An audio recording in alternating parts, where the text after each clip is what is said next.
Hello, hello. Welcome back to another stream on the Haunted Hippie channel. I hope that you're well today. We are streaming at a bit of an unusual time as of late, but I thought that after doing so many watch-alongs and stuff, it'd be nice to have a little Saturday stream and hopefully welcome some cult members who can't join during the week. So I hope that you're well today. I am exhausted today.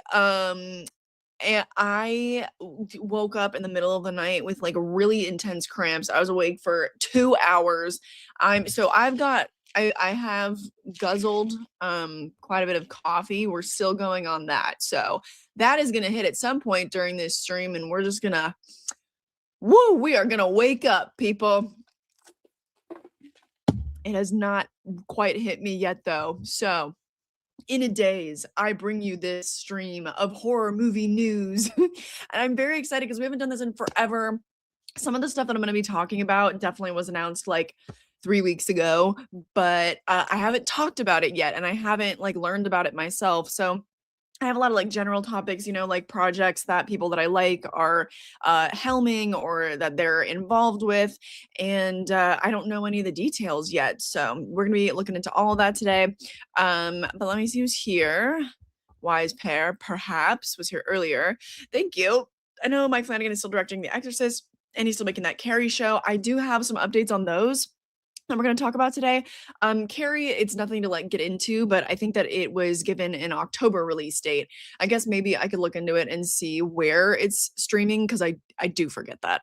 I do forget like what streamer he's doing that for.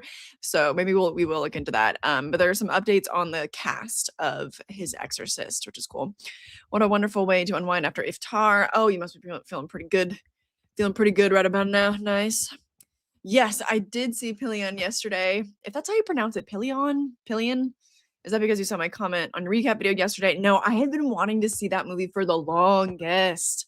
Like, I didn't know about its existence until I think I was like walking into a screening for something one day, and I caught a glimpse of the trailer, and I was like, uh, I was like, what's that?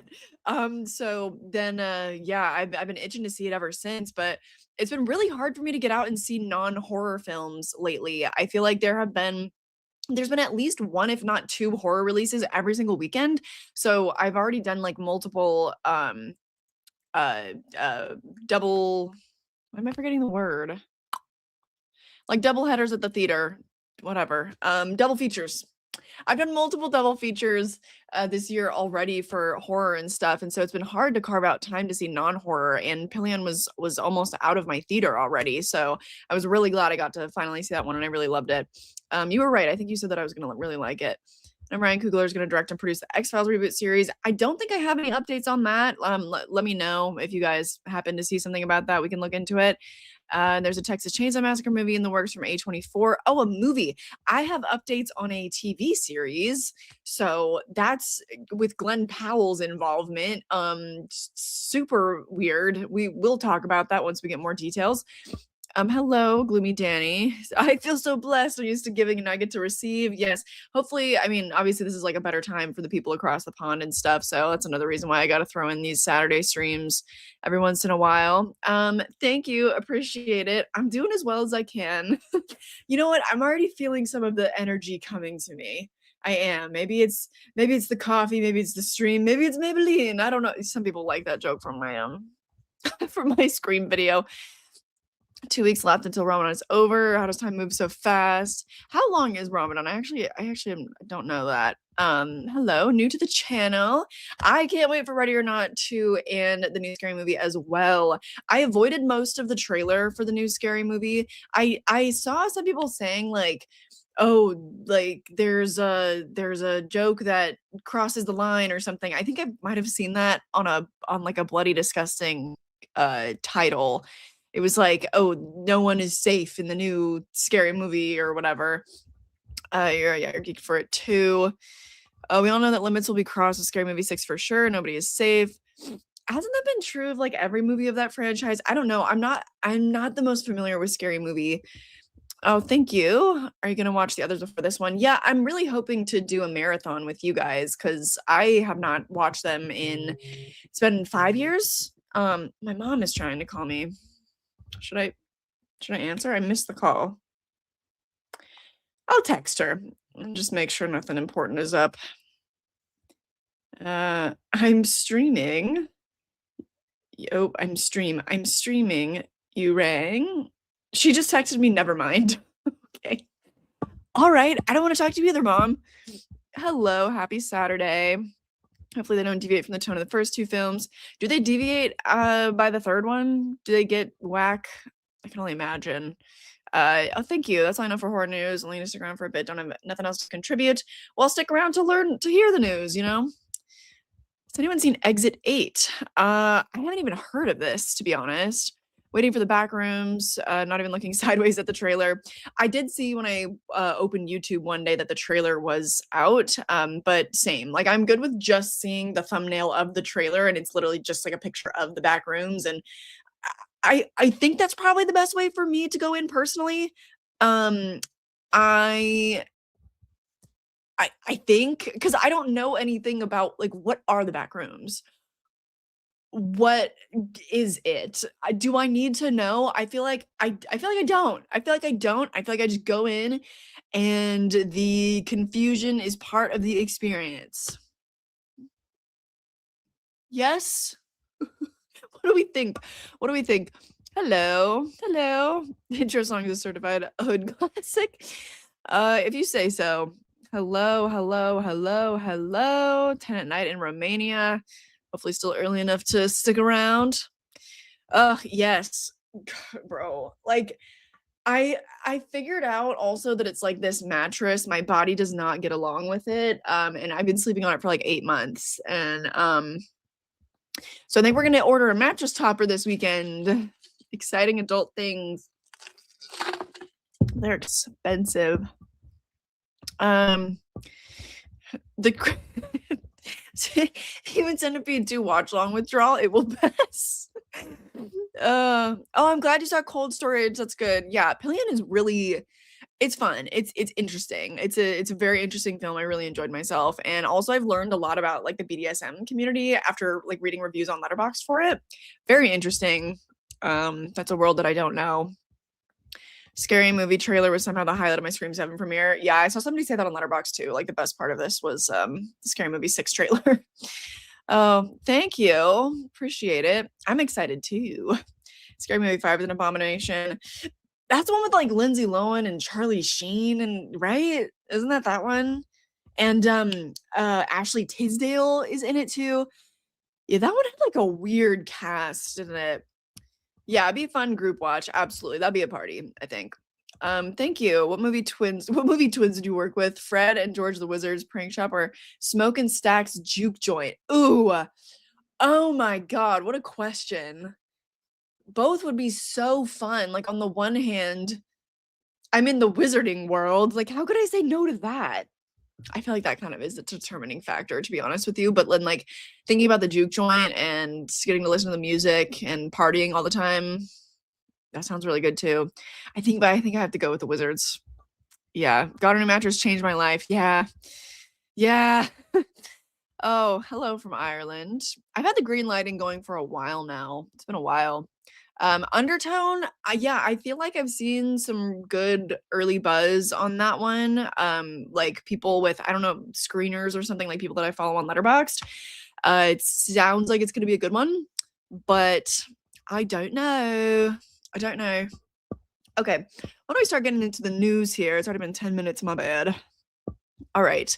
So the thing that I think I was most excited about that I saw a while back that I haven't gotten a chance to talk about yet is the fact that Bill Hader is going to be directing a horror movie.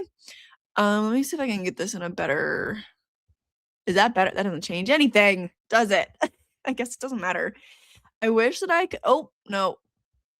Sorry, I can't change the size of this little stupid window. It's really annoying. Okay, anyway, I hope that you can see this well enough. Maybe I should, like, zoom in. It's fine. Okay, whatever. Yeah, making a feature directorial debut with new horror film. Wait, with MRC horror film. They Know. All right. They Know centers on a divorced dad who grows suspicious that his ex-wife is secretly dating a mysterious man who's having a strange influence on their children. And he's set to become the latest major comedic talent to make his mark in horror. Really interesting trend. I am excited for it. I do feel like there are some of the like negative side effects of this trend, such as I believe Matt Rife starred in a horror movie like a year or two ago, right?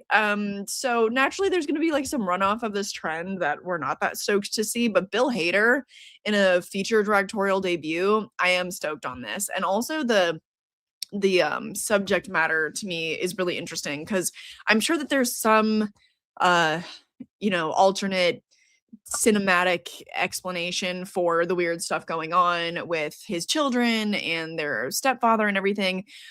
But I feel like that could really easily play to tones about like, I don't know if it's dark, but like, CSA and things like that, abuse and whatnot. So the subject matter of that does feel very ripe for like I think there'll be a lot to unpack there, and we'll see what he does with it.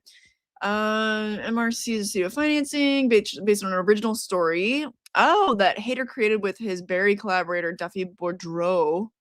Okay, they're both set to produce. I'm trying to see if there's any more details about it now. I guess I wanted to see if there was anything about like the cast or anything, but we don't know yet. I think that's pretty cool.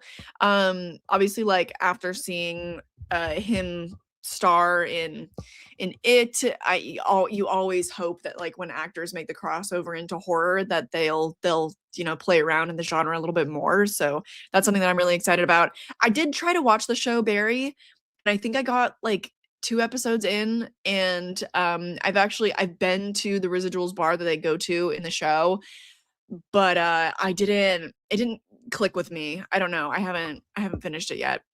Oh, hello. Welcome from Argentina. Round is 30 days, right? I think I did know that actually. Good afternoon.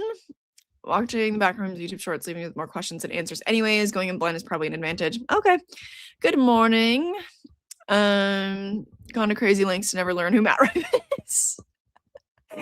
That's good. Good for you. Good for you. Hello. Yeah, so I don't know. I mean, I am assuming like other people are similarly stoked on that Bill Hader news. I definitely can't wait because I'm always curious to see when people like are making their foray into the genre, especially in a directing sense. It's like, what's their take on the genre going to be? Like, what tone are they going to come at it with? Is it going to be darkly comedic the way that Jordan Peele and Zach Crager's films are? And then another person was mentioned in that article, Colin something. Was he the guy that directed Whistle? I think I saw that movie is now available on VOD now, but I still haven't checked it out. I missed it in theaters. I don't think it ever came to my theater. And then I don't know if you guys saw my Instagram story as well, but like the link that I tried to save for the Bloody Disgusting article on Bill Hader, when I clicked it, it just was like a pair of photos of a backpack and a pair of boots. It was so weird. It was so bizarre. Barry is one of my favorite shows ever. Super high hopes for his movie. Nice. Yeah, as you should. As you should. Anyway, okay. What should we talk about next? Oh, the thing I'm dying to talk about because I don't know anything about this. Terrifier 4 news. Let's get into that. Because before this, like, I guess I knew that production hadn't started because we probably would be hearing about it. Like, it definitely probably would be reported on. There's no way that, like, Deadline, Bloody Disgusting would miss out on that. So I guess I knew that it wasn't in production yet, but I wanted to hope for that because I thought, and I don't know, like, am I wrong to think this, but with Terrifier 4 and 28 years later, I thought that the next installments were a done deal. We knew that they would be coming out like this year. And I don't know why I thought that about 28 years later. I thought we all knew that it was a trilogy, and I thought that it was going to be sort of like a, The Strangers chapter 1, 2, and 3 kind of deal where they shot them in succession, especially because the character of Spike in Bone Temple, that actor is gonna grow up. Like, what's their plan? I don't understand this. And Terrifier 4 with the Terrifier franchise, things seemed so intentional from Terrifier 2 to 3 and planned out with these characters that I don't know, in my mind, and now I'm realizing like that totally was just an assumption, but I was like, of course of course they're already on top of the next one. They have a plan, like of course. But I guess that's not the case because I saw this article and I was like, oh, I need to catch up on this. Damien Leone hopes to enter pre-production this spring. Spring hopes to enter pre-production. What? I'm sorry. Also, with like what happens with Jonathan's character in the last movie, I'm like, that kid is also going to continue to grow up. How are we going to maintain the timeline here, folks? I have a little concern about that. So, okay, he's taking to social media to clear up false information while also providing the first official update on the upcoming film. Wait, in a few months. On the upcoming film in a few months. I'm not sure what that means. Okay. All right, he's almost finished writing the script. See, okay, maybe it was already outlined and now he's just like officially writing the script. I don't know. Since there's so much Terrifier 4 speculation and false information out there, I wanted to drop in and give an official update. The script is very close to completion. I'm hoping to begin pre-production this spring. This is the most precious script I've written for many reasons, but it's also the most challenging. There's a lot of material to tackle and a lot writing on this one, not just creatively, but emotionally. We built something special together over the years. The cast and crew who have been here since the beginning deserve a finale that honors their dedication, and the fans who've championed this franchise deserve something unforgettable. Sounds like he's putting a lot of pressure on himself. In all honesty, I'm thrilled with the way it's turning out and confident it will deliver. I'll officially announce when the script is complete on my social media pages, which also means we'll be moving into pre-production. If you don't see it coming from or confirmed by me, then it's not official. I promise it'll be worth the wait. Yep. So we got David Howard Thornton returning, of course. He promises it'll be a batshit insane finale. Lauren Rivera is also expected back. Oddly not official, but of course, I mean, she'll be there. He's previously teased will be the most epic, horrifying, thrilling, blah, blah, blah. Art's backstory will be revealed in the opening 15 minutes, but don't expect to learn too much about the killer clown. I love the mystique. I think a lot of the people don't realize the reason he works so well is because of the mystique. I actually think that a lot of people realize that. I actually think that like majority of horror fans probably realize that. What with little known horror villain Michael Myers never really being fully explained. If you pull the curtain back too far, you lose that mystique. It's over. Not supposed to see the wizard behind the curtain. It's almost always a disappointment. That is true. I think there's a way with his origin to have my cake and eat it too, but we'll find out. My guess for that, and I'm really curious what your thoughts are on his origins as well. I feel like the backstory for Art the Clown is going to be something kind of cosmic and not fully fleshed out, Hey, Scott, I forgot to shut the door. I think he has his headphones in. He did not answer me. That's fine. What is the release date? We have no way of knowing at this time. Yeah, dates being thrown around out there on social media are fake news for now. Yeah, so, okay, that's the update on Terrifier 4. That actually was a little bit juicier than I was expecting. I'm really curious all your thoughts on what you think the origin of Art is going to be, your speculations on when we might see it. Because I don't know if there are people who are, like, way heavier dedicated Terrifier fans in the chat than I am that are maybe a little bit more in tune with the release schedules and kind of, I don't know, how they operate with this franchise. But I would hope probably we would get it Halloween time next year. I'm thinking 2027.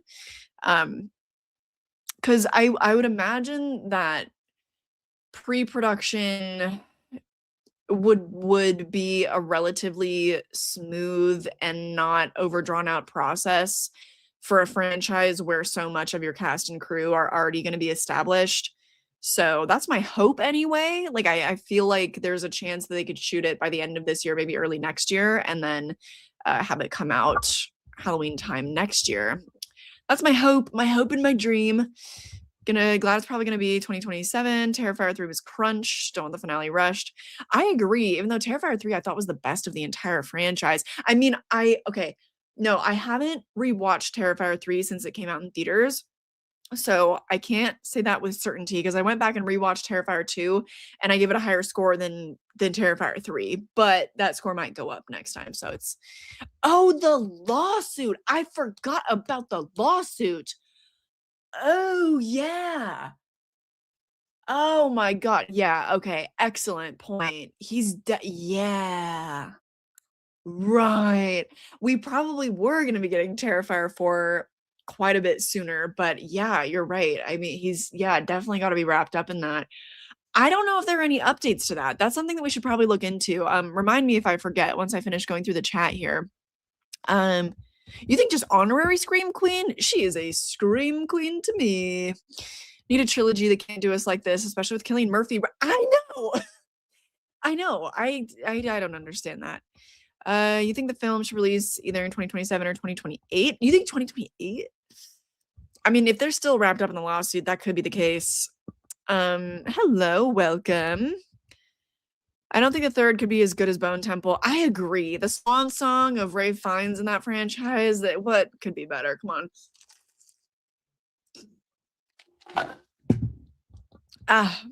Terrifier for the Oscars is the campaign slogan. I'm starting on with it. She can definitely get it nominated for makeup, I think. I think it could I think it'll be good.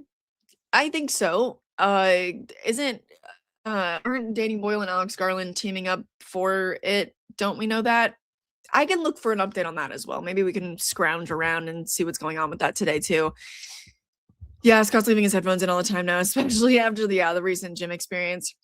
If you guys didn't catch my video from yesterday, Scott was at the gym while this guy was just screaming, and he was doing bicep curls, and he was only curling 35 pounds screaming, and he was like throwing the weights, I guess, after he was done. It's just ridiculous. He's a normal human man in Terrifier. He's not supernatural till the demon brings him back. Okay. Artrissa is a pagan deity. Oh, thank you. Look forward to Terrifier 4 if I can get Art the Clown's autograph after Lauren Lavera's. And they're both apparently super nice. They were both at CreepyCon the last time I went in 2023. Yeah, wow, 3 years ago. I haven't been to a horror convention in 3 years. That's kind of weird of me. But yeah, apparently they're both like super, super nice, super sweet. Terrifier 3 is by far my fave. Yeah. There's no update. I don't remember what the last thing that we learned about it was. Like I don't really remember what the deal is with it.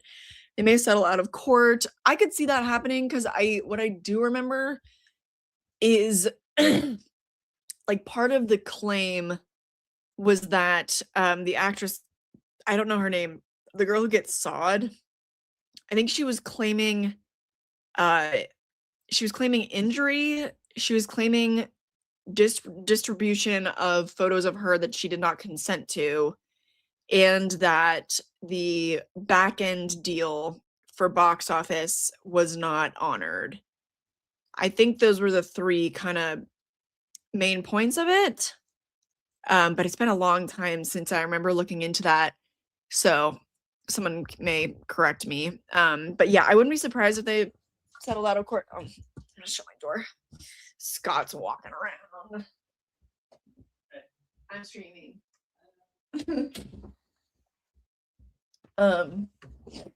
Yeah, I wouldn't be surprised because there's probably an amount that she's seeking just for like damages and whatever, and that'd be way easier than the expenditure on an entire suit. So yeah.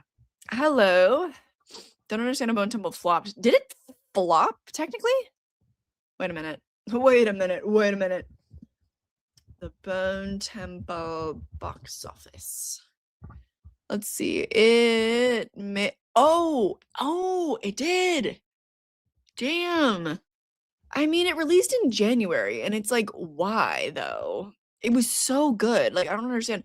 So worldwide grossed about $58 million against a $63 million production budget. Why? That's so silly. I'm pretty sure that it performed number one that weekend, though, out of the other stuff that released. That's so bizarre. That's so weird. Thank you. Thank you for that. Appreciate it. Just picturing the guy that was yelling at the gym while lifting would make me die laughing. Yeah, I wouldn't be able to keep a straight face. Are you kidding me? If not laughing, I'd be looking at him like, like, you good? You good? Oh, yeah. Christmas horror is my shit. I hear that. I hear you. Oh, random Rhonda lore. I'm starting to slur because of all the caffeine I've had. Rhonda Returns is one of the people summoning Sam. Ooh, Mike was nice enough to confirm it in the comments on an Instagram post. So that's cool. Still waiting for Trick or Treat 2 news. Still waiting. Still wait. Yeah, it's really intense. It's really intense. And I don't know, because that was an independent production, like, I am assuming, I don't know the actual ins and outs of the lawsuits. I'm assuming that the lawsuit is aimed at Damien Leone himself because it was such an independent production. That's my assumption. And therefore he would be at fault for that stuff and would have indeed perpetrated those things. So yeah, kind of intense stuff. I mean, we can look into it later if we have time. But apparently there aren't any updates on it. So anywho, yeah, they also didn't get the proper written consent for her to do nudity, and yeah, that's pretty serious.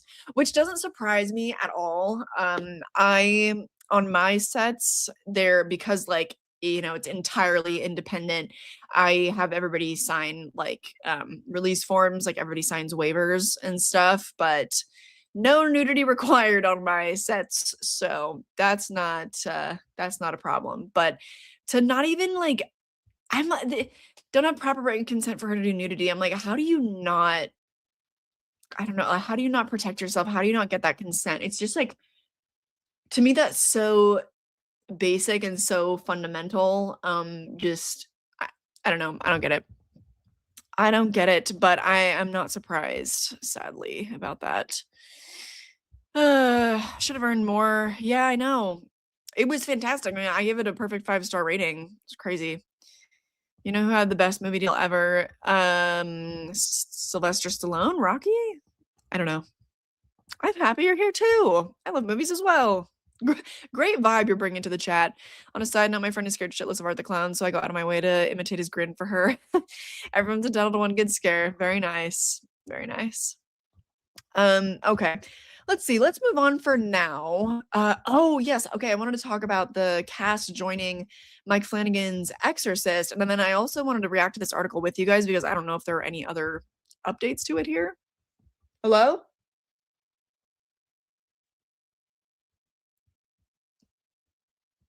I thought Scott was knocking on the door. My ears are hallucinating. Anyways, okay, yes. So, also maybe I should like widen this. That is better. Yes. Okay. A bunch of his regulars are joining the Exorcist cast, which I think is so iconic because I'm like, yes, these are people that do belong in an Exorcist film. Yes, yes, yes. Okay. Especially Carla Gugino. Oh, yeah. Yeah, yeah. This woman right here belongs in an Exorcist film. Okay, here we go. Oh my God. Raoul Coley, Hamish. Wait, who's Hamish Linklater? I'm gonna have to look up who that is. And Jill Bellows, Carl Lumley, Robert Longstreet, Matt. Okay, I actually don't know any of these people. I'm sure I would if I saw their faces. They're all regulars. I know. Yeah, there's Raoul. Wow. So this is like all people that he's worked with. Oh, I forgot that Scarlett Johansson was gonna be in it.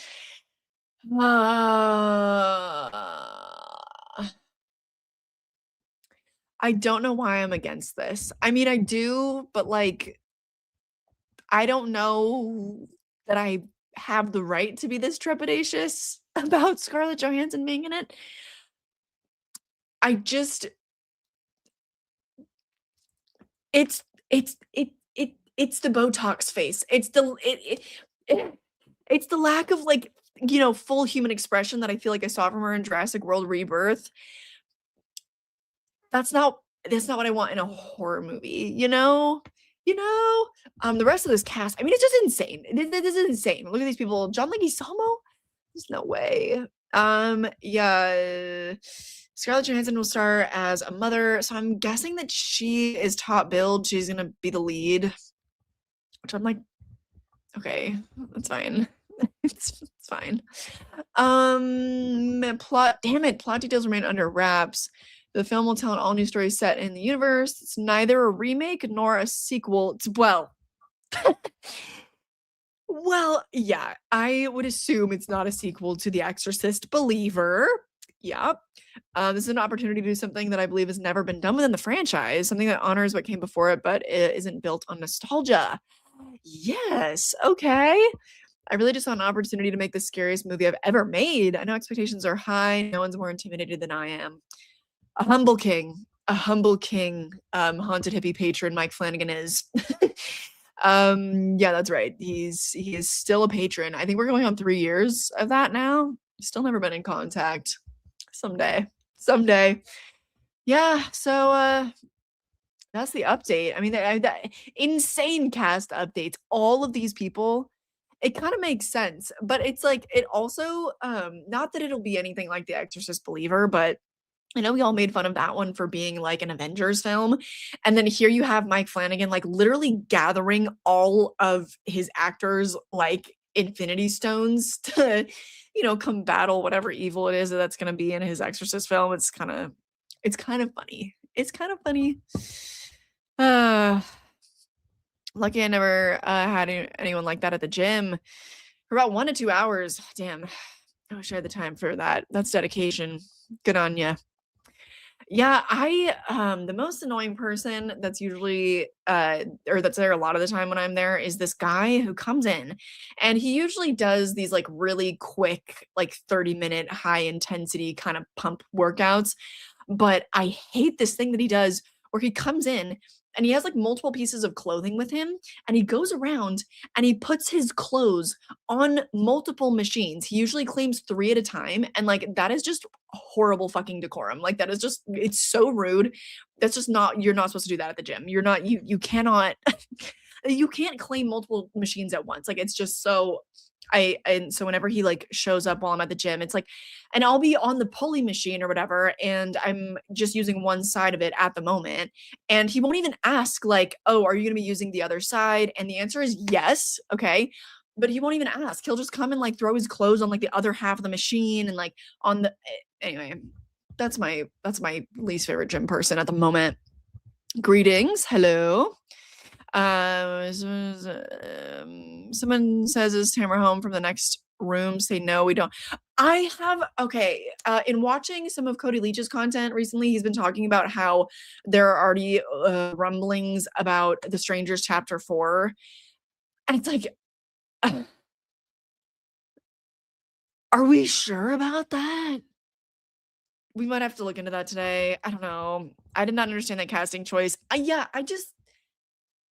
I see Scarlett Johansson in action horror. I see her in Jurassic Park. That's fine. But for something that, especially like, I can't see her being cast in a Mike Flanagan film. I could have seen it, 8 years ago or whatever it was when she was in A Marriage Story and she was still extremely expressive. That is an amazing emotional performance by her. But now that she's got the kind of the frozen face, like I just can't see it anymore, and I'm not here for it. I wish I was. I wish I was excited about that casting and that I could be like more excited for Mike Flanagan's Exorcist film. I mean, I want to have hope because he's saying it's going to be his scariest movie ever and blah, blah, blah, but also I've never been that into exorcism movies. I have felt inspired lately to make my top 10 exorcism movie list because I want to try to explore more within that subgenre because it's something that I don't like, but I'm like, well, because I know I don't like it, I haven't really made like a conceited effort to really fully explore it. So I want to try to find some hidden gems and make a top 10 and actually find 10 movies within the subgenre that I really like, and like challenge myself. So, that's also a thing. I've never seen the TV series, TBH. You think that he'll be the villain?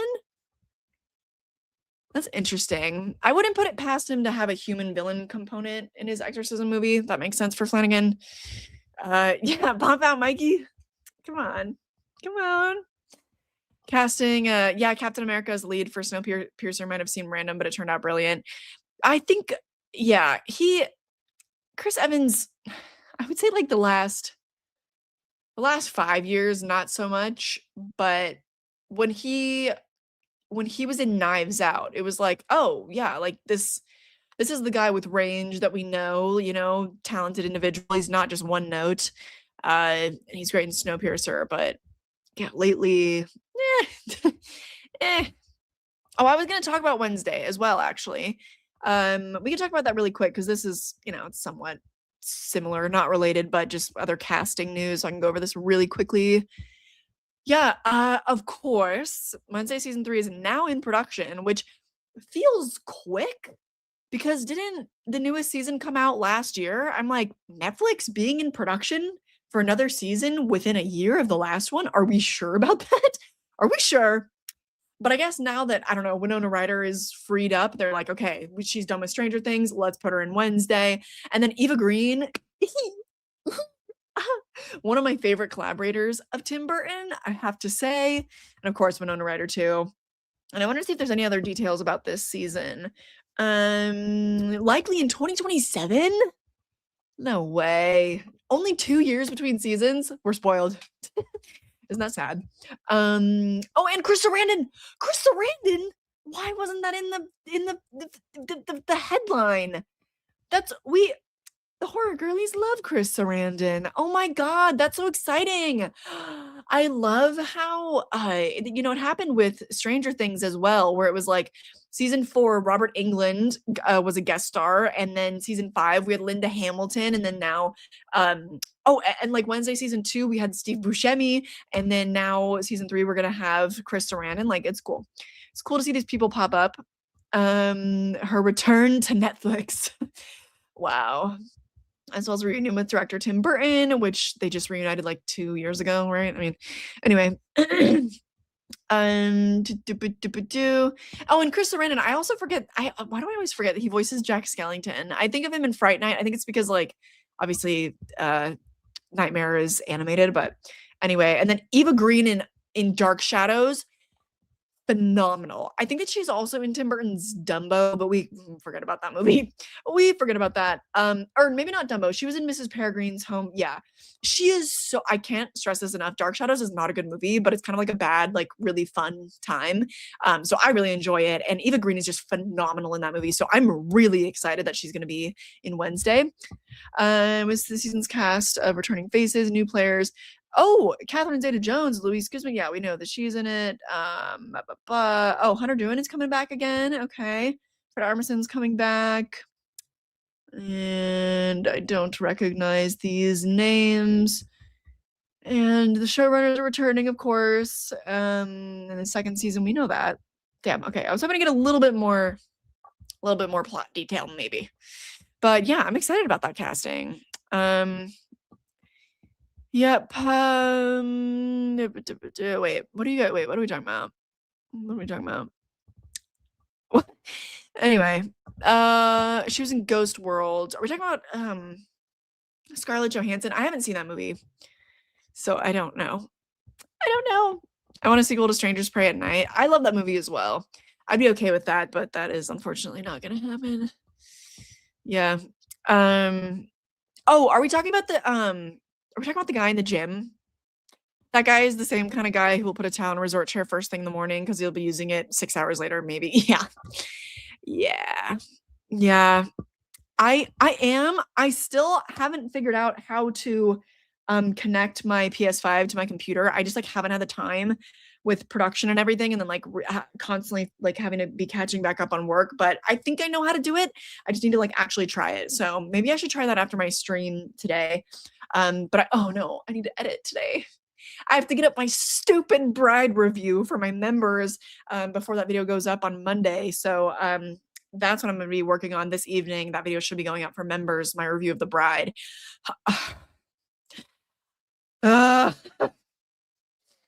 Oh God.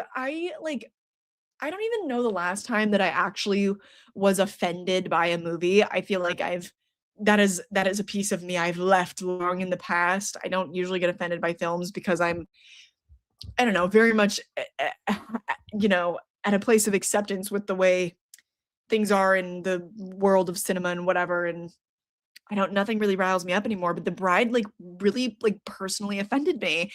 So I went on a really long rant. I might have to, like, cut parts of it out because it's probably, like, repetitive and stuff, I don't even know. We'll see when I edit it, but that's tangent over. Um, love Knives Out, yes. Love it as well. I still haven't I've heard she's also great in Penny Dreadful, I still haven't seen that yet. I agree. I agree. And it's getting bad. The work is getting bad, like to the point where my dad noticed Courtney Cox's new facelift in Scream 7. So that's how you know it's getting to be a little too much. That's how you know. Oh, hello. Thank you for the was just talking about that. Yes. Yes, I have seen The Bride. I recorded my review yesterday evening. I did the makeup and everything. Yeah, that one's gonna be rough, but you all voted for it. You all wanted to hear me rail, so oh yeah, Christopher Nolan Child's Play too. Duh. It's been like years since I've rewatched that franchise. Way too long. Way too long. So I'm excited for us to watch that together, especially. I'm sorry. I'm sorry.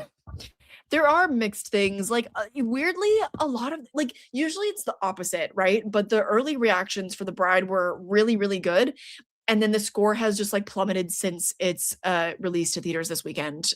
So I don't know, it's mixed. You'll go and see for yourself, you know?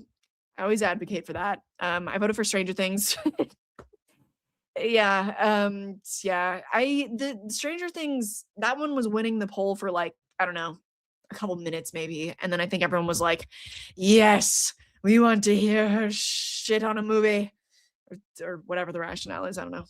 Okay, let's move on. That's all we got for wait, is that all we have for casting announcements? Let me see. Oh, and by the way, I know that I put it in the thumbnail, but all of the like Scream related talk, that's going to be saved for the end of the stream because I am going to be getting into spoilers for the new movie because, you know, it's like oh, it's the filmmakers getting into details about you know, previous versions of the movie and stuff. So obviously I have to get into spoilers for that. Oh, is there pollen covering everything where you guys live, by the way? Because if we even leave the windows of our apartment open right now, a film of pollen coats everything in our apartment. It is disgusting. Anywho, okay. Oh, okay. Well, speaking of Scream, I can't actually talk about this. Oh, we got 100 people here. Hello. Okay. Ghostface voice actor Roger Jackson is gonna play Rabbit in Winnie the Pooh Blood and Honey 3. You know, I've been waiting for news on this one.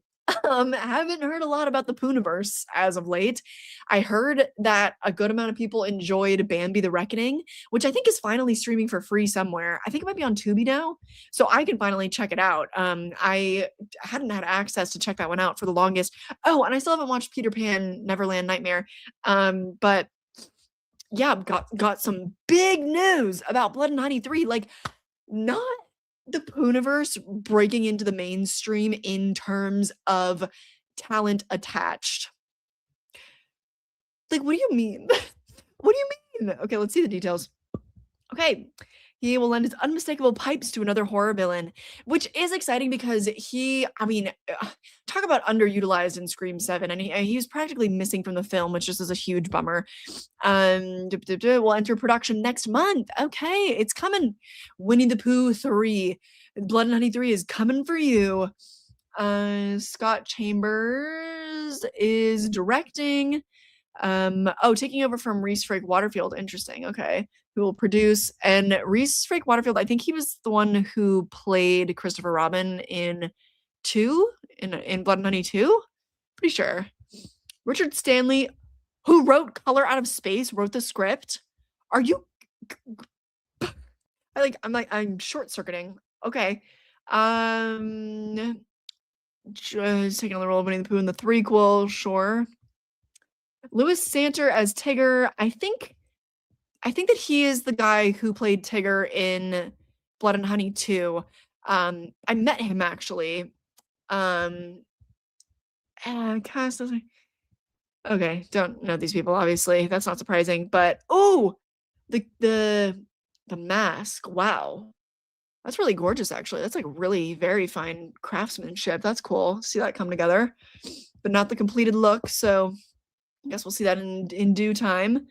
And then Blood 93 will be followed by the crossover film Pooniverse Monsters Assemble.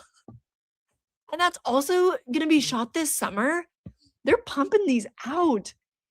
Oh my God. Who's excited? Who's so stoked for Roger Jackson in Blood and Honey 3?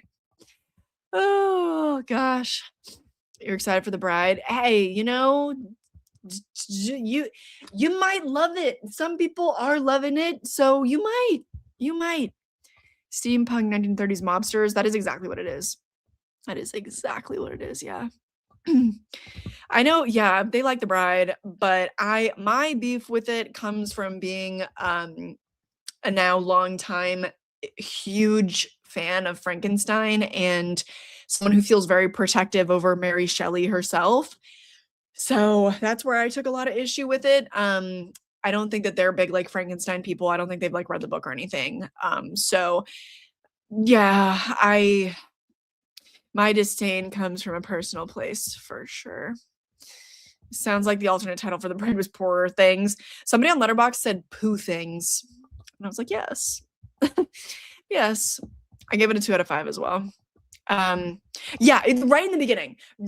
I can't get into that right now. I get into it a lot in my review. Yeah, pollen's everywhere. Thank you. Oh, Parker Finn is not directing Smile 3. No, I didn't know that actually. He's focusing on the Possession remake with Margaret Qualley instead.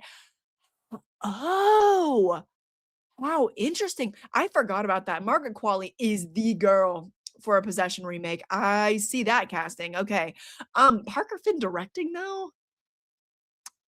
Actually, you know what? Slay. Yeah.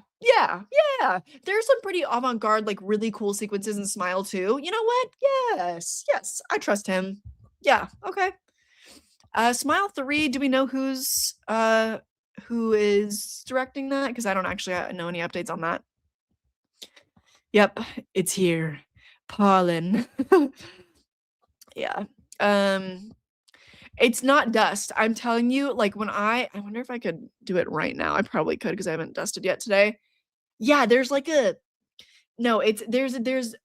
dust and the pollen have a different look from one another. When pollen is covering everything, it's very like uniform, and also it's like it has a slight like green tinge to it, a greenish yellow, because it's coming from the pine trees outside of our apartment. The pine trees look like they're covered in pine cones, but it's not pine cones. It's all pollen. It's like pine cones of pollen that are just like raining down from the sky right now. It's horrific. But my allergies weirdly are not that bad yet. Say it ain't so. Yeah, it's not like we need it, but I'm interested in a modern interpretation, and with those creatives involved, I'm like, yeah, let's see what they do with it. Sure. Oh, you haven't? The second one was so good. It was so good. Lewis is an awesome dude. I want to see Blood and Honey 3 to support him. Yeah, I only met him really briefly. I was at the Blood and Honey 2 premiere. He was there, and then like the next night or something I was at, that weekend I was at the premiere of Monster Mash, and he and a couple other people from the Blood and Honey cast were at that as well.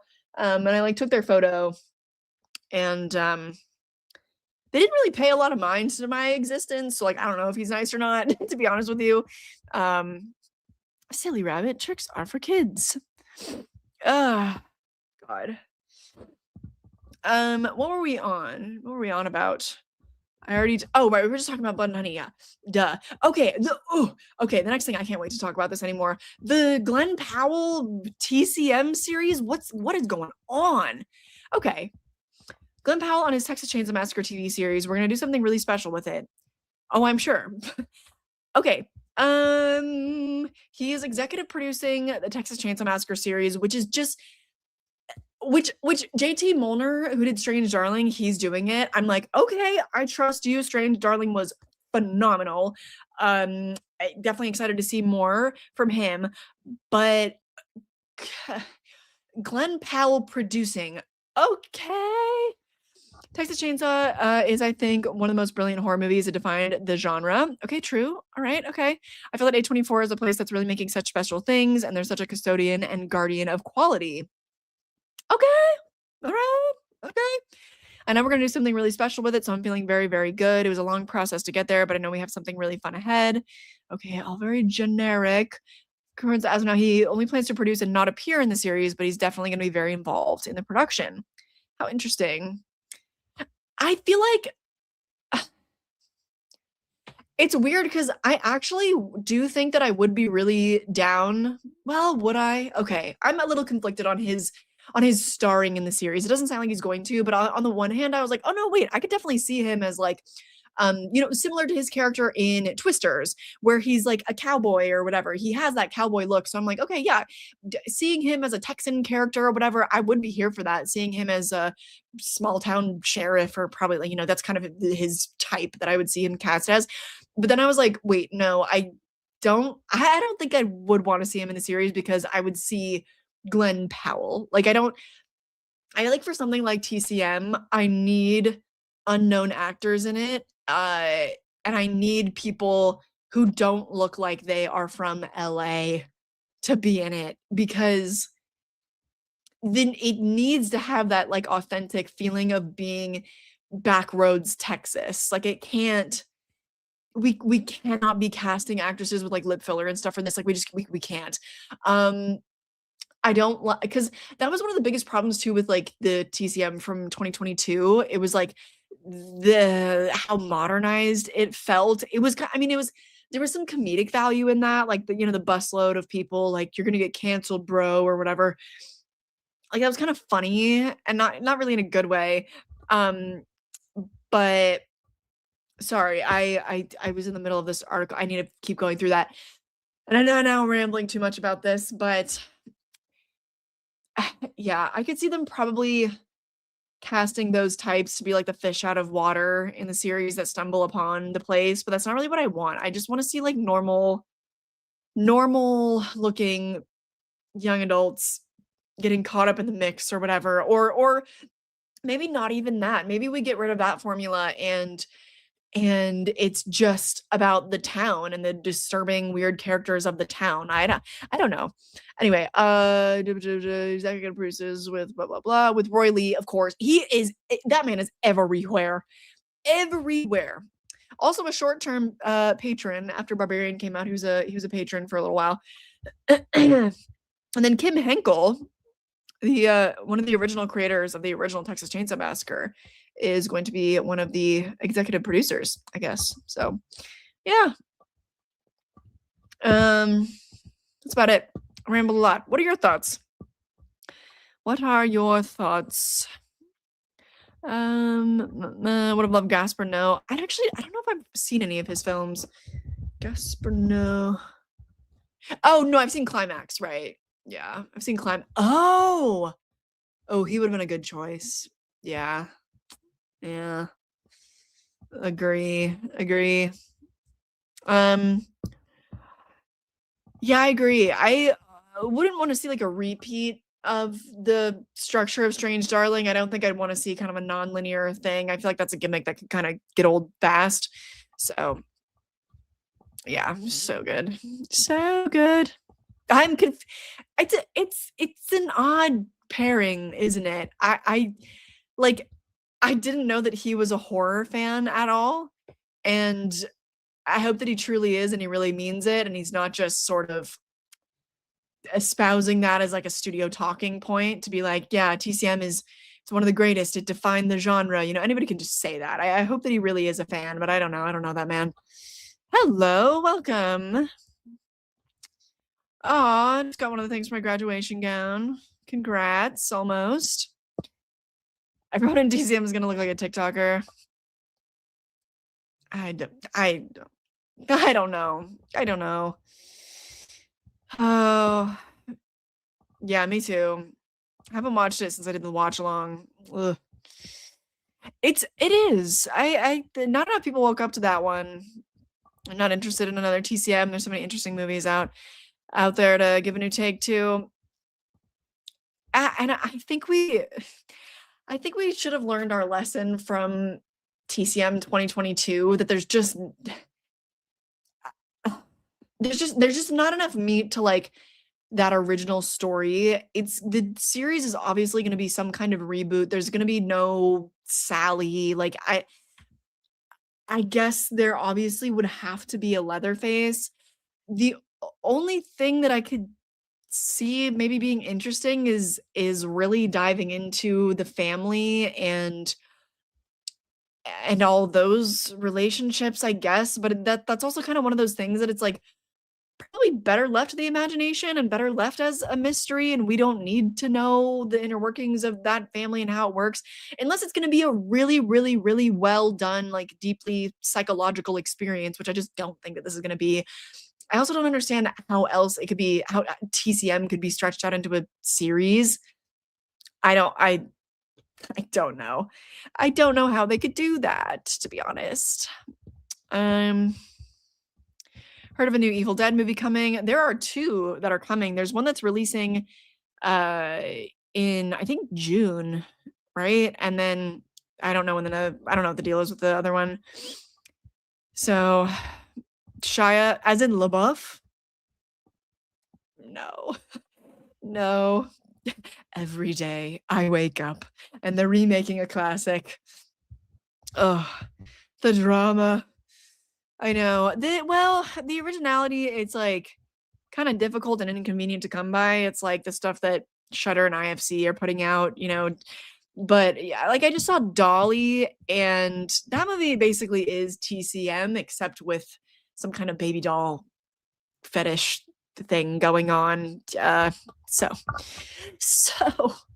anyway, yes. As I should always just keep reading the chat. It always just seems to organically come up anyway. Oh, School Spirits, I enjoyed that. Yeah, I watched that, I think, over there's 3 seasons now? What? I only watched the first season. I feel like because it's on Paramount Plus, I'm pretty sure.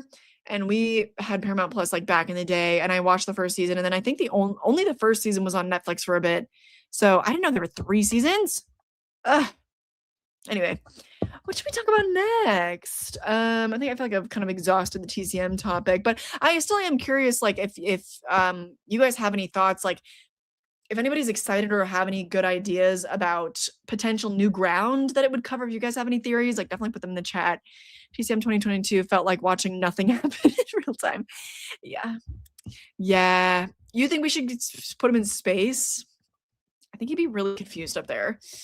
I'll watch it because I'm curious, but come on, let it go. And there are better like franchise series coming out. I still haven't been able to watch Alien Earth because we don't have Disney Hulu right now. So I still haven't been able to watch that. I did see news that season 2 is already in development or already in production. There was good news on that. So, but I still haven't seen it yet. Okay. Okay. Crazy. This is probably gonna be really quick news here. I'm just surprised by this, but guys, Soulmate is back. Soulmate's back, baby. Back to life with an official R rating. A release imminent. Guys, look at this. Look at this. If this is a real image, like, if this is a real still, this is from Megan. This is from Megan. Why is the quality so weird and bad? This isn't what the CGI looked like in Megan, is it? Is it really? This looks so I don't know, this still looks so terrible. Anyway, we got some details here. Okay. Yeah, it was supposed to come out January 9th, but it was pulled from release, and not even delayed, like it was just pulled. And then it was back in December last year. We learned it was indefinitely pulled, blah blah blah. but it's received its rating this week. So strong violence, gore, sexual content, graphic, nudity, good language. Okay, all right. Interesting to note, both Megan movies are rated PG-13. Yeah, but I feel like we knew. I didn't realize that it wasn't rated before when it was slated to come out in January. I didn't realize they were going to release it unrated. Perhaps maybe that's like another reason why it was pulled, but that's just so strange. But now it has its R rating. I thought that that's what we were supposed to be expecting, because this was like a sex bot type movie. So anyway, Lily Sullivan. Ooh, yes. And I don't know who this is. I'm sorry. I haven't seen The Boys yet. It's a 90s style erotic thriller with a new technological twist. Sure. This guy, I don't recognize his name. Soulmate follows along as a man acquires an AI android to help him cope with the recent loss of his wife. Oh, brother. More grief trauma. This guy stinks. In an attempt to create a truly sentient partner, the man inadvertently turns harmless love bot into a deadly soulmate. It's just, we've seen this before, you know? We've seen it before.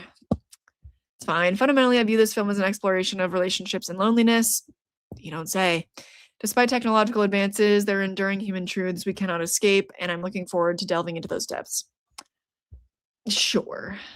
Okay, so we didn't really learn anything new. I did not know the synopsis beforehand, and I felt like I didn't need to, because what else do you do with a sex bot story? Like, what else do you do? Anyway. Thank you. Been praying for Bruce Campbell battling cancer since he announced on social media. They did write about that on Bloody Disgusting as well. I don't know if this may affect any of you if you're going to go to try to see him at a convention or something in the next like 6 months or whatever. He says that he has a very, I'll pull it up. I don't want to misquote him. Because he did release a statement about it.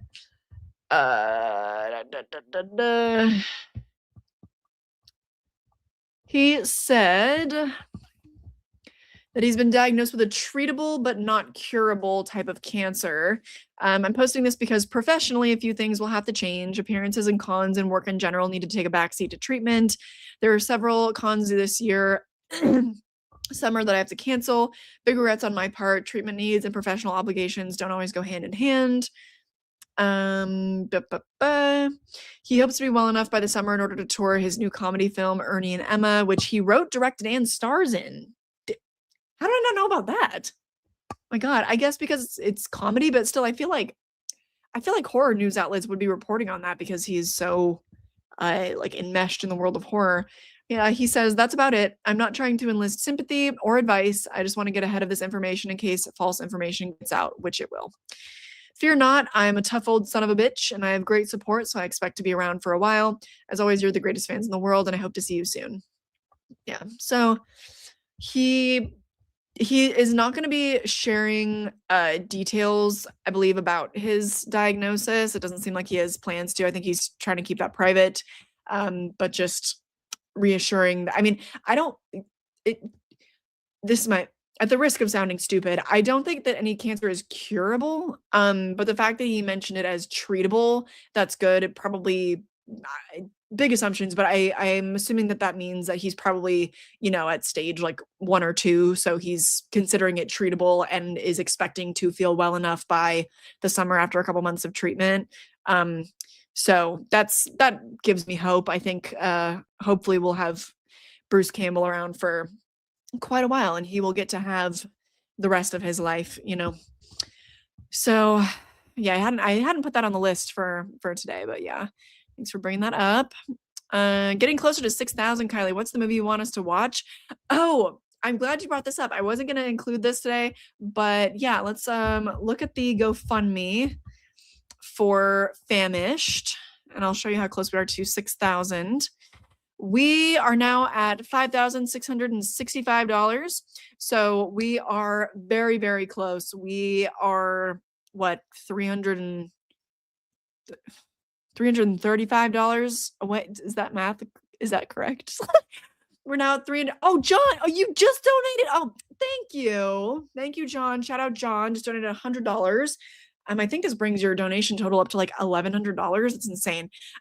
So yeah, we're only $335 away from hitting 6,000. And I was thinking that when we hit 6,000, that we watch a little movie called Shark Exorcist.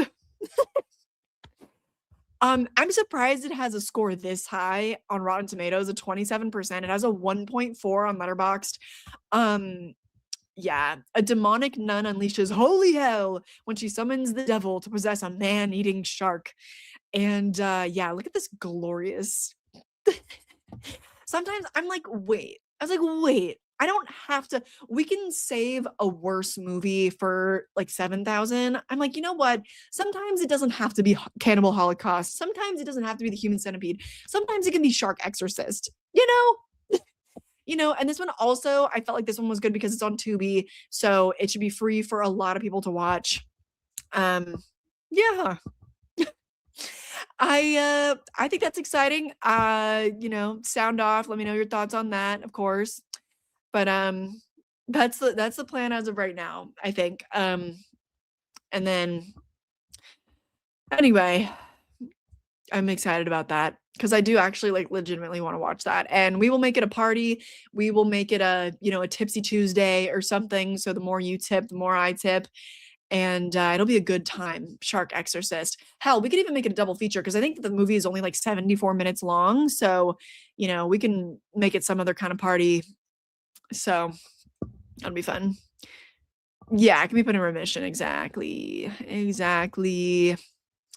It is very sad, but I think he seems very optimistic. He's like, I'm a tough old son of a bitch. It's treatable. So I'm thinking that means that, his prognosis is really good. And that's my hope anyway. I actually don't know. I've been blessed to never deal with cancer in my immediate family or myself. So been very lucky to not know about that kind of thing. So John is a real one. A future Oscar nominee. Absolutely. Yeah, it's on Tubi. It's on Tubi. Oh, you just watched it? Actually, one of the worst movies I've ever seen. Perfect. Nun, devil, sharks. I'm there. Yeah. Yeah. You were just joking with your mom at Christmas. I just discovered the movie. I don't think that I knew it existed before. So Santa Jaws is one of the better shark horror comedy movies. We watched that together during Shark Week, which I did now like a couple of years ago. And I'm like, damn, I haven't done Shark Week in a long time. Tempted to make a list on Letterboxd of movie suggestions if that sounds interesting. Yeah, I love I'm like, God bless the people that make like really detailed lists on Letterboxd. Like when I'm in the specific mood for something, or I am thinking about a specific subgenre and I'm like, what are movies in this subgenre? Like I'm like recently, I just joined this because my co-ed season just came to an end. So I just joined this women's team. There's like a month-long women's volleyball team that I'm gonna be on. And I was like, oh, we should do a fun pun for our team name, like The Empire Spikes Back, but something maybe girlier or whatever. And so I was looking up, I looked up like girly cinema or something on Letterboxd, and a bunch of those lists came up, and I was like, oh, perfect. Anyway,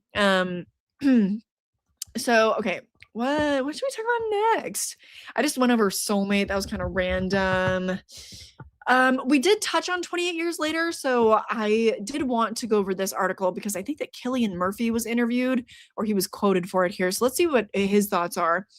He is ready for 28 Years Later trilogy capper, even if the studio isn't. This is funny because I feel like you can read it in multiple ways. It's like he's ready for it. He's like, okay, let's do it. Or he's like, okay, let's end this thing. Like, you know what I mean? So let's see what the vibe is. Yes, reprised his role with the intention of playing a larger part in the final installment. Despite critical praise, the tepid box office has allegedly given Sony cold feet about completing the trilogy. Despite so they had committed to a third film. I'm not crazy. That was not an assumption. It was going to be a trilogy. That was like a sure thing. Okay. Time to ask Murphy if it'll happen. Hope so. I'm ready anyway. That's his whole that's his whole quote. That's his whole quote for this article. And they wrote a whole article about it. Oh my god. Yeah, okay. And Alex Garland is supposed to be writing. Danny Boyle expected to direct. Yep. One section, blah blah blah, blah blah blah. And this is all just like fluff. Oh my god. Oh my god. Hope so. I'm ready anyway. They wrote a whole article out of that. Are you kidding me? That's what I think of that. That's what I think of that. Are you kidding me? Well, I'm sorry that I led you all astray. I thought, hey, my bad for thinking there'd be a little bit more info there. All right. Let's quickly, I'll catch up with the chat in just a sec, but let's quickly go over something else. A new David F. Sandberg movie. Let's talk about this. I feel like there are going to be mixed opinions and feelings on this, so let's talk about this. He is going to helm A Little Slice of Hell for Paramount, which is based on a short story of the same name, originally published, blah, blah, blah, in 2021. Oh, okay. So I thought that this was going to be like another video game adaptation or something. This is from Until Dawn. I was like, what is this from? Plot details are still under wraps, but the story follows two underpaid supermarket employees who realize that they should have read the employee manual after encountering a customer from hell. That sounds good to me, baby. That sounds good to me. And oh, he's also attached to direct Netflix's Below, alongside a new. Why? Sandberg is. He gets attached to, I feel like, just crazy stuff. Like, why? I feel like he'll do the things that some other horror directors are like, nah, I'm good. You know? He's doing a new Amityville horror movie. That's really interesting. I feel like I'd be hard pressed to find a director that actually would be like, yeah, I want to make an Amityville horror movie. Surprising. Very surprising. Okay, not a lot of drama there. Anywho, Beast of War is a solid shark flick. Is that the? I feel like I've heard of that. That one is the right. During World War II, a Japanese fighter sinks an Australian warship in the Timor Sea. Clinging to a makeshift raft, a handful of soldiers soon find themselves in a desperate fight for survival as a great white shark circles in the water. Yeah, this one like looks really ridiculous based on the cover art, like the poster and stuff. But I was like, you know what? I would watch that. I will be seated for that, actually. Yeah. There's also a Jurassic Exorcist movie. Let me see how long it is. Maybe we could do a double feature. Let's see. Jurassic Exorcist is a movie that why isn't the time listed on Google? It is an hour and 16 minutes. Should we do a double feature? They're both only like an hour and 10 minutes long, guys. That'd be like watching one really long movie together, doing a double feature of Shark Exorcist and Jurassic Exorcist. That could be fun. That could be fun. I could post a poll. I've been posting a lot of polls lately, but it is helpful for me. So just keep an eye out for that. Because I need to decide soon. We're getting close to hitting 6,000. Yeah, the volleyball streams are sick. Embarrassment. I posted about our last game and I was like, on this channel, like my last game, gonna be streamed tonight. And then it was the one time, literally the one time I've ever played with my teammate where he wasn't streaming the game. I was like, but he did record it. I think he said that he was gonna upload it at some point. So, and I played really well. I was like, damn. Yeah, I love watching volleyball. Oh, love Dangerous Animals. Oh, love. Thank you. A third 28 years movie better come out or I'll become a scientist and invent the rage virus myself. Couldn't have said it better myself. I'll help. Me too. Oh, it's really good. It was emotional to me too. Okay. All right, good to know. Yeah, I haven't watched a lot of crocodile movies. I've seen Crawl and that's it, but I'd be game for that as well. Yeah, that double feature is still half the length of an Avatar movie. Yeah. I need watch long suggestions. Oh, that would be good. A watch long suggestion list. Yeah. Green Inferno. Anybody?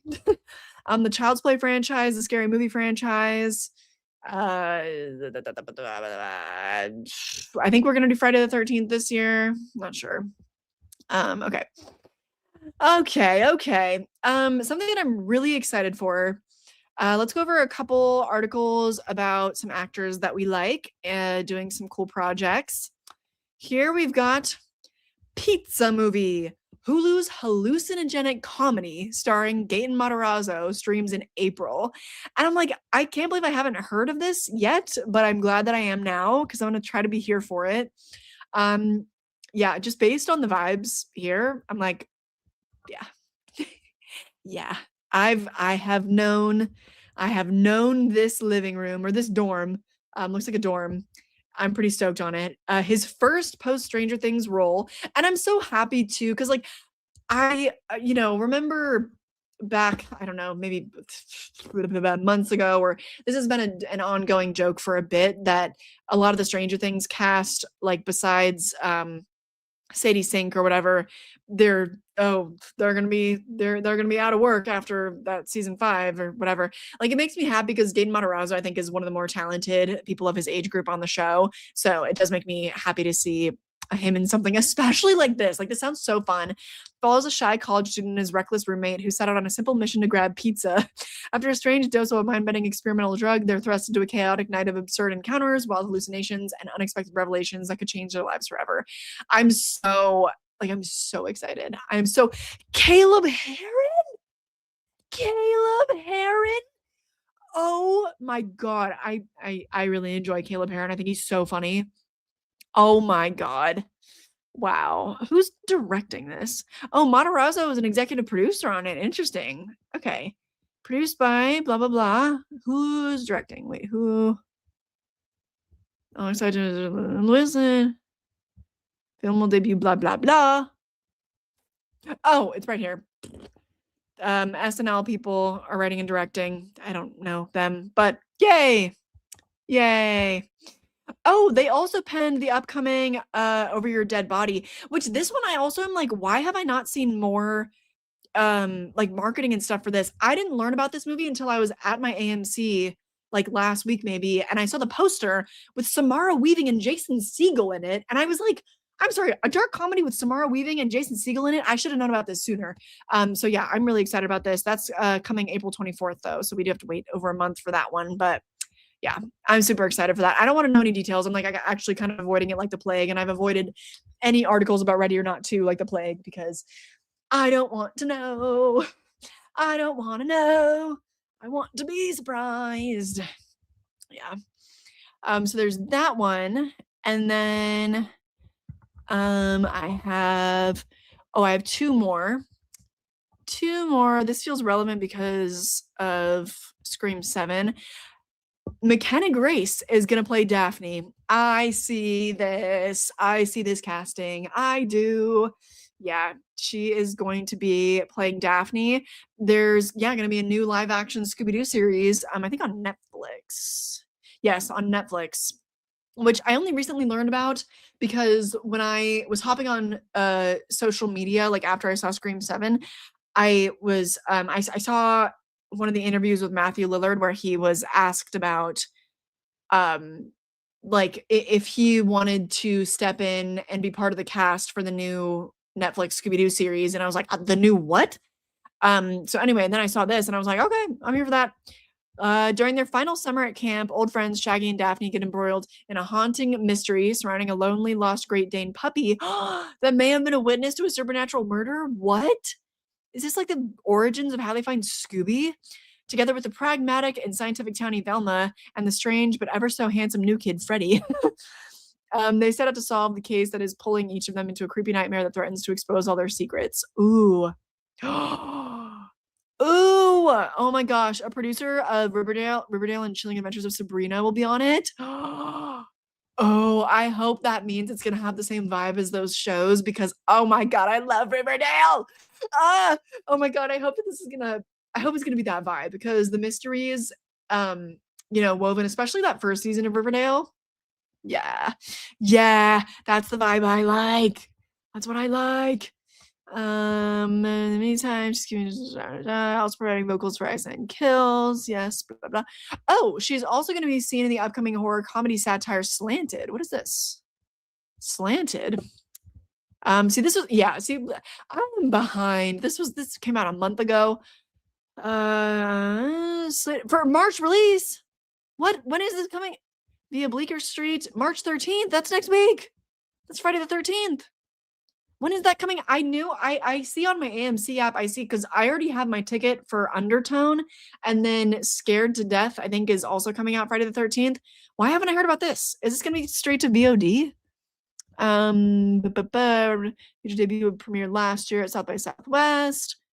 Searing, unapologetically satirical view of race and what it is to be white. Okay. At the heart of this movie is a Chinese girl who just wants to be feel accepted as an American. A deeply personal film, digs into your insecurities. Oh, so oh, interesting. Interesting. So McKenna Grace is going to be playing some kind of like, Miss Teen Universe or some kind of thing. Prom queen. Interesting. Oh, enter Ethnos, a mysterious cosmetic surgery clinic that turns people of color white. Oh, interesting. Oh, wow. Okay, not what I expected at all. So McKenna Grace is going to be playing a Chinese girl who turned white? Okay. All right. Okay.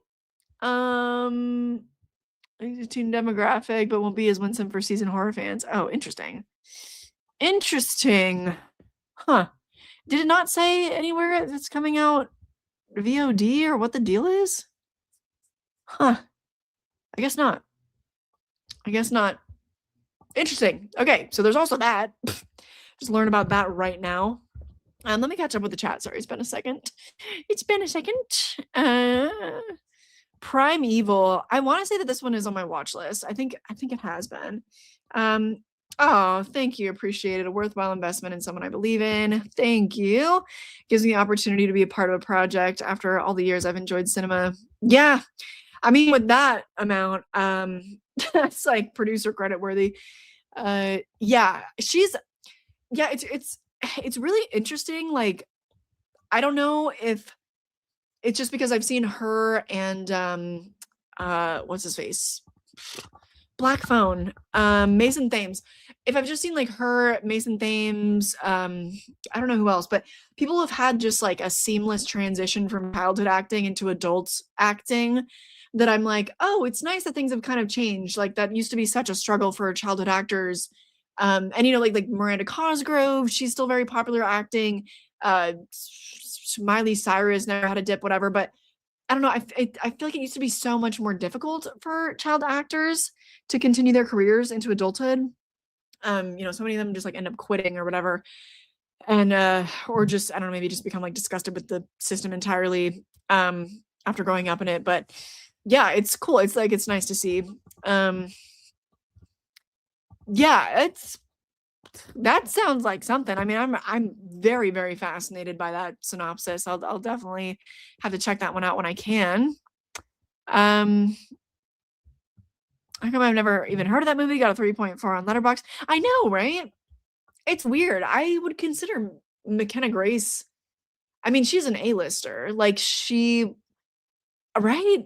I'm not crazy. She was in a like Colleen Hoover movie. I mean, she was in Five Nights at Freddy's too. Like she's Haunting of Hill House. Like she's everywhere. James Wan's Malignant. Like she's an A-lister, right? How is that something that we haven't heard of? I guess.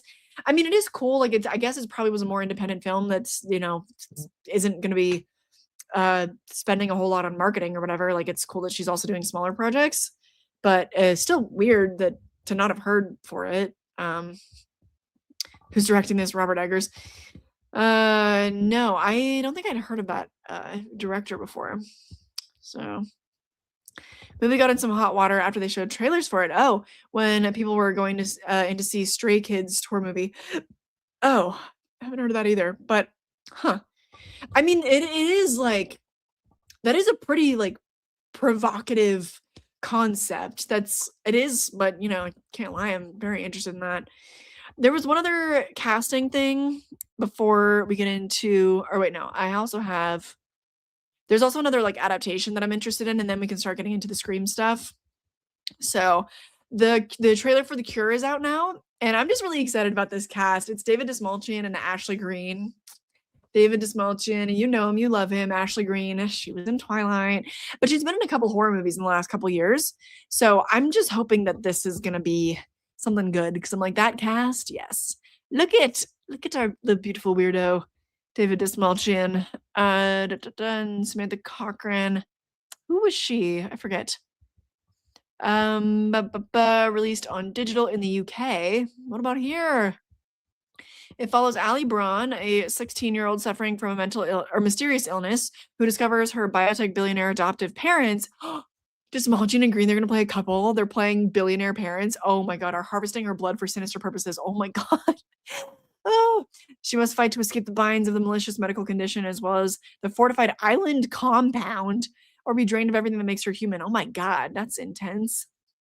Okay. And then I don't recognize any of these other actors. Made in the tradition of classic horror and sci-fi films that are inspired by terrifying sociopolitical realities and advances in biotechnology, like Ex Machina.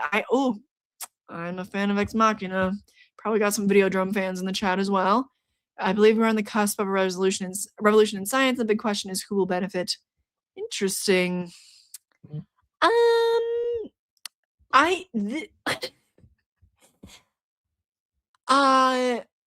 like the concept of this poster. It's not the best design I've seen.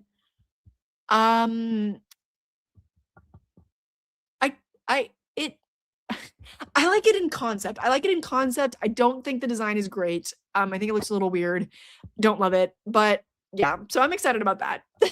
And then also this one adaptation, because I talked about this book, I want to say, I think I read it in 2024. So I think it was in that ranking video. Yeah, it was. I remember because I was reading it on set of Morgan Killer Doll. But yeah, Warm Bodies director to helm Grady Hendrix's Horror Store adaptation for Searchlight. So yeah, I love Warm Bodies. That's one from my early teen years that I'm just a big fan of. So yeah, he's going to be directing this adaptation. And the book is it's really weird. Oh, they probably actually have the synopsis somewhere here. Oh no, do they not? Do they really not?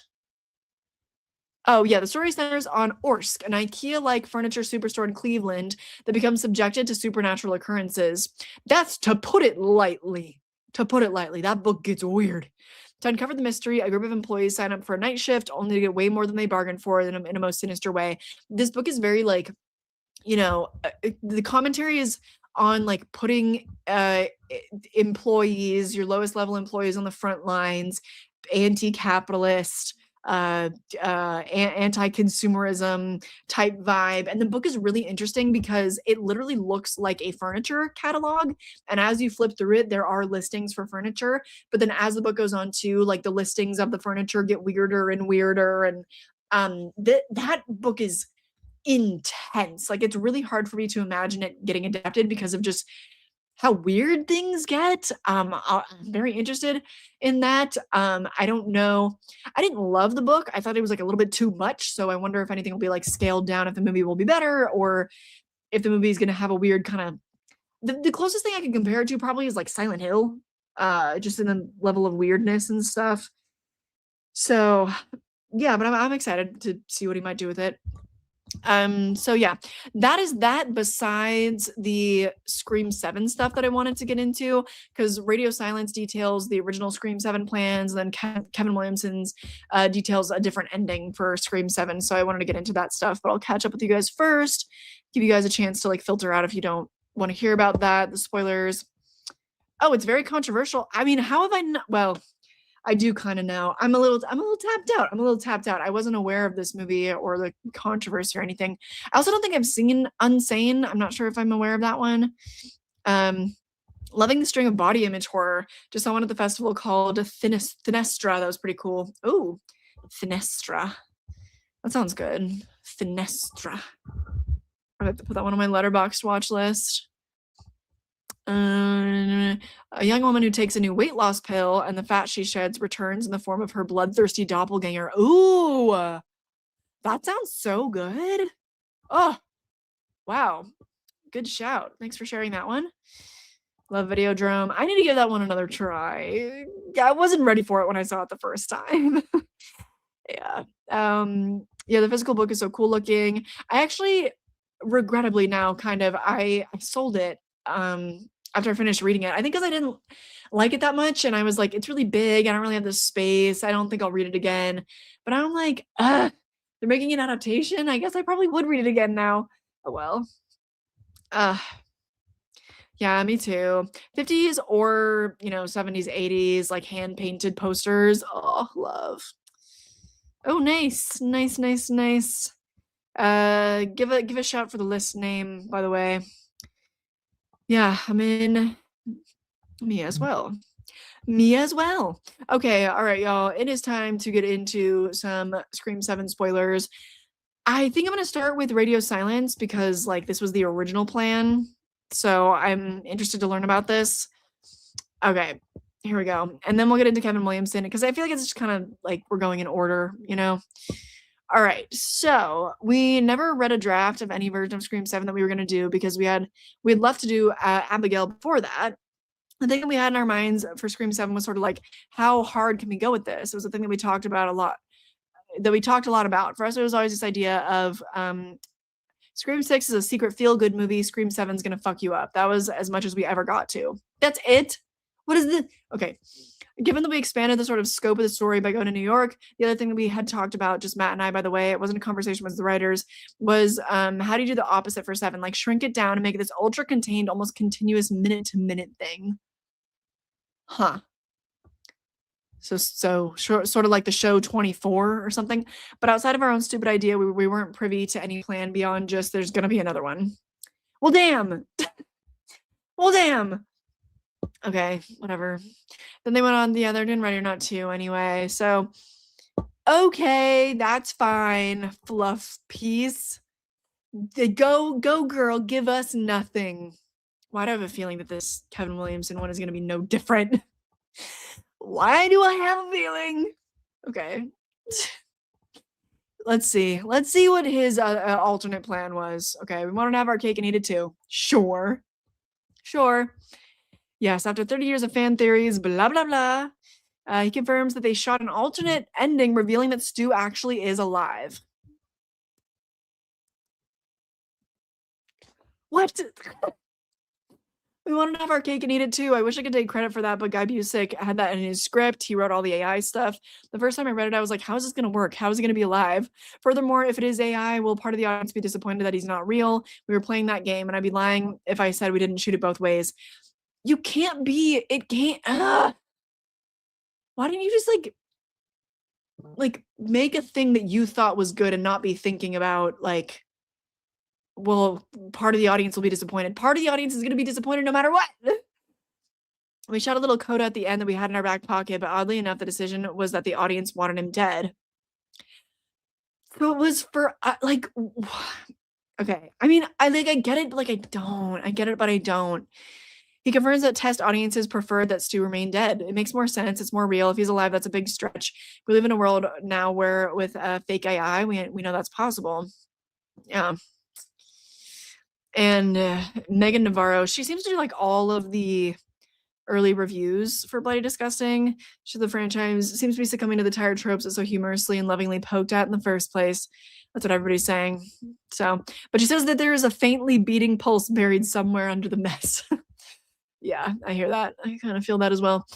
Okay, well, wow, that is definitely news to me. The fact that they shot an alternate ending where Stu really still was alive. I don't know how that would have fit in. Don't know how that would have worked. But that, let's remove the Scream 7 Band-Aid. That's going to hurt. It did. You know what? I'm upset. I wish that we, like, I guess it, I feel a little bit better knowing that there was not, well, I guess they wouldn't have been privy to it because they had already left the project. So I don't know how much of Scream 7 had been outlined previous to the departure of, all of everybody, or if there actually was a script. Like, I don't know, they're saying like, we weren't privy to the script or story or whatever. But I guess I feel a little bit better that even they didn't know about it. So I'm like, okay, I guess something wasn't really fully outlined at the time. And it wasn't like we lost this great thing that could have been. I feel that maybe gives me like a little bit more closure on the scenario. I don't know. Yeah, I agree. Scream 7 feels like this sort of like adjunct. Okay, now you get to see where Sydney ended up, and you at least get to like meet her family and whatever, and she's good and everyone's good, I guess. I don't know. I don't know. BRB. Oh, I don't know if I'll still be around, partner. That caffeine definitely hit. I am feeling a lot better now. Yes. Yay. And also, this was fun. There was a lot to catch up on. Was there anything? I think I told you guys to remind me of something to look into before I ended today if I had time. I know one of them I think was the Terrifier lawsuit. But somebody said that there weren't any updates on that, so yeah, the last update was October of 2025. I think that's it. I think that was also the last time we might have talked about it. She sues the producers, alleging unpaid royalties and filming nude scene without consent. Yeah, so I think we've already been over this together. Yeah.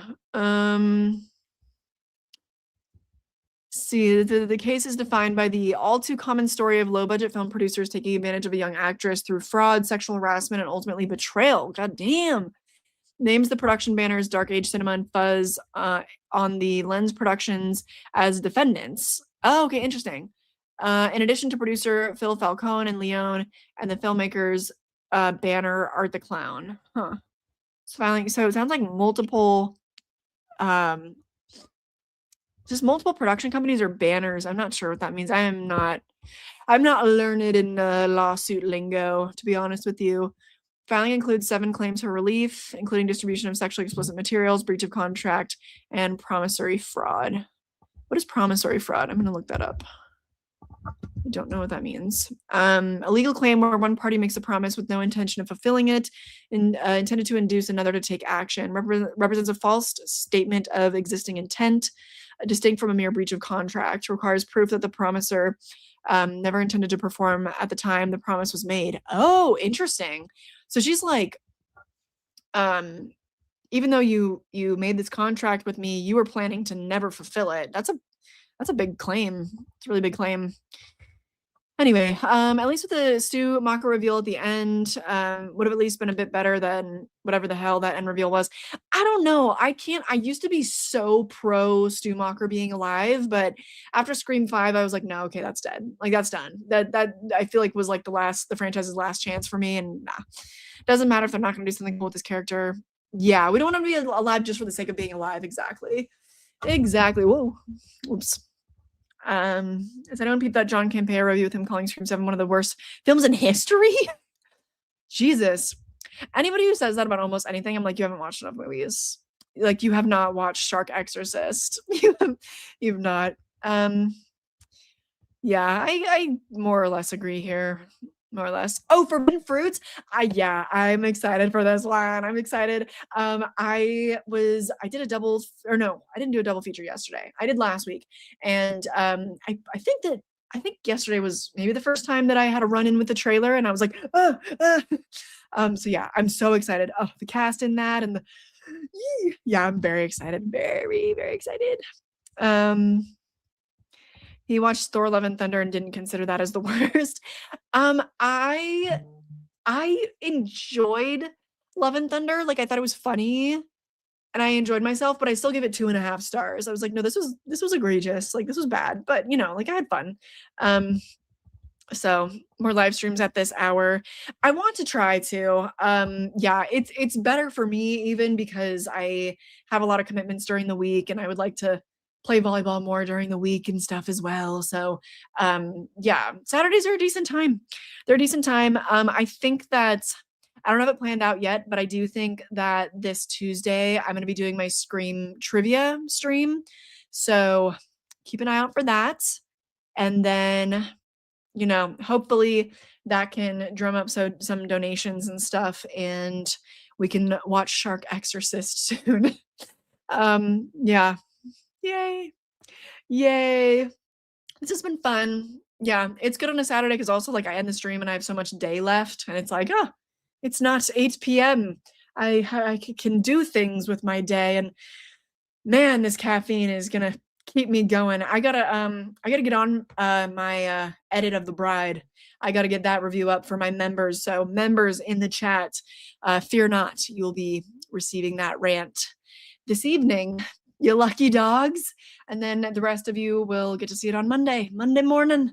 So have a great Saturday. Have a great weekend. Stay safe. Love ya. I'll catch you in the next one. Bye.